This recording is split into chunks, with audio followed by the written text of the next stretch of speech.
వందనాలండి, అయ్యగారికి అమ్మగారికి వందనాలండి. నేను ఈ మందిరంలోకి వచ్చి సంవత్సరం అండి. ముందుగా మా ఆవిడ వచ్చేది చర్చిలోకి. నేను అనేవాడిని, చర్చిలోకి వెళ్ళొద్దు, నువ్వు అంతా మోసం, డబ్బు మనుషులు అంతా, దేవుడు ఒక్కడే, ఒక్కసారి మనం ఉండాలి అనేవాడిని మా ఆవిడతోటి.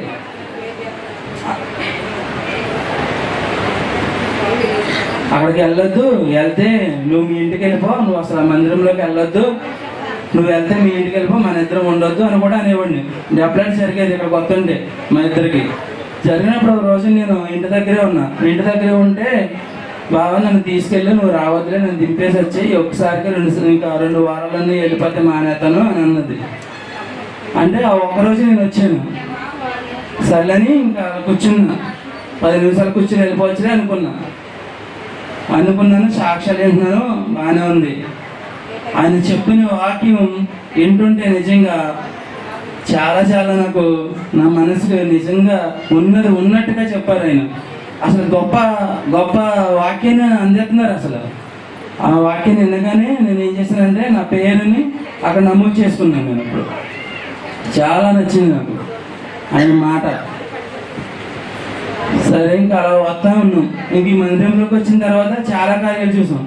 అప్పులు తీరిని, చాలా బాధ నుంచి తొలగించాము, దేవుడు చాలా విషయాల్లోనూ నిజంగా గుండెమే చేసి చెప్తున్నా. అందరి మందిరములు వేరు, ఈ మందిరం వేరు. చాలా చెప్తున్నా. వాలంటీర్లు ఉంటారు కొన్ని మందిరంలో.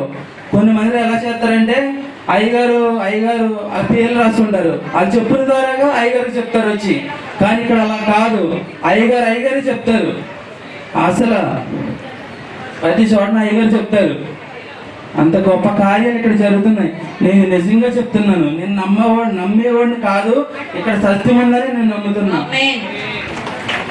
ఈ మందిరంలో మించింది ఎక్కడా లేదు. అసలు సత్యం ఇక్కడ జరుగుతుంది. దేవుని మాట మనకి ఎక్కడ దొరుకుతుంది, ఎక్కడ లేదు. అసలు ఏ మందిరంలో కూడా లేదు.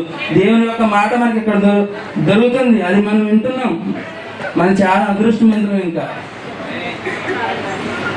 అలాగే మొన్న మా అత్తయ్య గారి పైలస్ విషయంలోనూ చాలా ఇబ్బంది పడింది. చాలా అంటే చాలా నరకం ఇబ్బంది పడింది.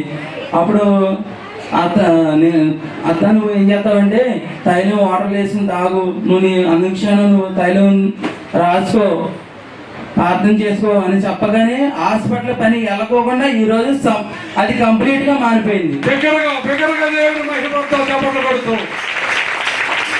అలాగే మొన్న మా చెల్లి విషయంలోనూ తన డేట్ ఆగిపోయి 5 నెలలు అయింది. 5 నెలలు అవుతే ఏమైంది ఏంటి అని చాలా చాలా భయం వేసింది. మాకు రిపోర్ట్లు ఎలాగొస్తాయి ఏంటని చాలా భయం వేసింది. లోపల ఎలాగొంది ఏమైంది అని భయం వేసింది. ప్రెగ్నెన్సీ అనుకున్నాం, ప్రెగ్నెన్సీ కాదు.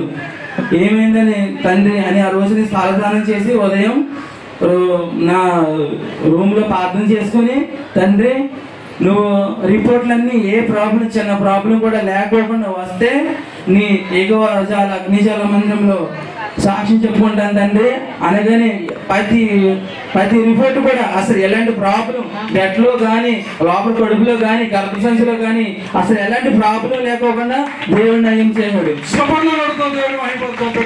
అలాగే ఎన్నో కార్యాలు చూస్తాను ఈ మందిరంలోకి వచ్చాక. నేను వచ్చింది ఒక కార్యాన్ని గురించి అయితే ఎన్నో కార్యాలు చూస్తాను.